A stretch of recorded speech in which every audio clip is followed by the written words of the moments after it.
by asking about the allegations leveled today by House Intelligence Committee Chairman Devin Nunes that Trump transition officials, including the president, may have been swept up in surveillance of foreigners at the end of the Obama administration.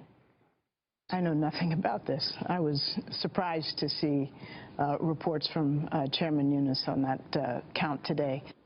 All right, that was Susan Rice only 2 weeks ago when she told PBS she knew nothing about the surveillance of the Trump transition team and members and the president-elect.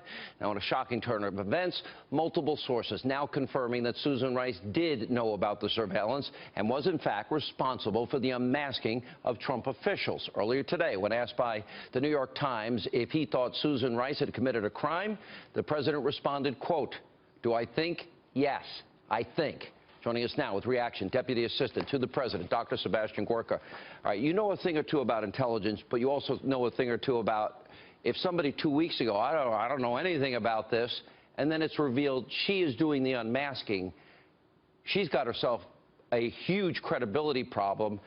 But beyond that, what is she saying here by admitting unmasking? Well, I think, Sean, you've accurately identified how the story is falling apart. If you compare what she said 2 weeks ago, if you compare just the difference in her statements in the last 36 hours, there's clearly something that is not being openly discussed or disclosed here. If you follow the discussions, the writings of people like Andy McCartney and others, there's the whole issue of FISA without FISA. So the potential for politically motivated use of the intelligence community to spy on individuals without the adequate warrants being obtained or the adequate permissions being followed, and simply using the authority she had as National Security Advisor to unmask individuals, and then add to it 8 days before the inauguration, saying we're going to just be able to share this incredibly sensitive signals intelligence intercepts with thousands of more people across government. You put all these pieces together and you see it's not just smoke, there's actually flames behind the smoke. But Dr. Gorka, what you are describing is the weaponizing, if you will, the politicizing of our intelligence agencies, and it would have to have been done by the top people. Now, as you know, I have deep respect for those in intelligence. They put their lives on the line for us regularly. Their job is imperative in a world that has this much evil in it. But if you're going to use raw intelligence and unmask people that are political opponents, I mean, to me, this sounds like the beginning of a police state. Am I overstating that? Look, it's at least a banana republic. The weaponization of the security services is what you expect in a banana republic and a police state or an authoritarian state. And let's look at one more piece of evidence. These individuals are politically appointed. I'm politically appointed. I serve as a commissioned officer of the president. So did she. So we understand that. But you're supposed to be a professional. I challenge your viewers right now to go to her Twitter feed and read her tweets after January the 20th and read her colleagues, Ben Rhodes and Colin Kahl, K-A-H-L. You will see who these people really are. The mask was taken off. Just 3 weekends ago, Colin Kahl used the word purge with regards to people like myself and Steve Bannon and the other people in the White House who they think should not be there. Purging is the kind of word that Maoists use.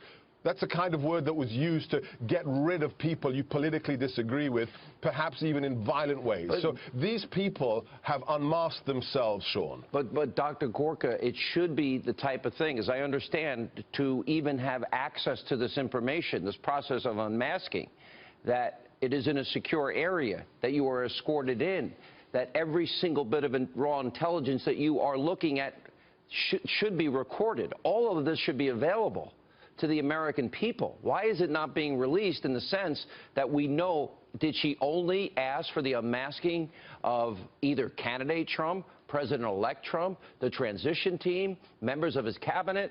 Did they only ask in this case, which would prove it's all politicized and weaponized? Look, the president has been explicit here, Sean. We're going to allow the mandated authorities, the congressional committees, to do their work. We're not going to do witch hunts. That's what the left, radical, progressive political elite does with their enemies. So we're going to let the system deal with this as it should.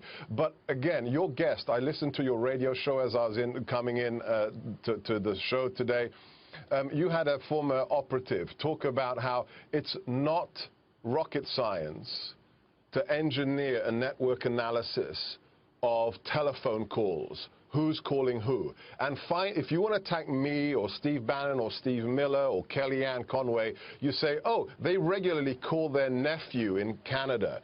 Well, that's a foreigner. Well, I don't need the same kind of intelligence authorities to intercept a foreign call. And then you start to find the way to unmask all of these conversations so that you can make political profit. That's a very, very tenable theory, and that's the kind of thing we have to find out if it was really happening, because if that's the case, that is weaponizing intelligence for political purposes against your other party. And by its very definition, sir, you are describing something that is beyond Watergate on steroids and human growth hormone. Oh, correct? Well, losing 14 minutes of audio tape in comparison to this is a little spat in the sandbox in the kindergarten, Sean. Wow. Wow. All right. Thank you, Dr. Gorka. And where is the mainstream media?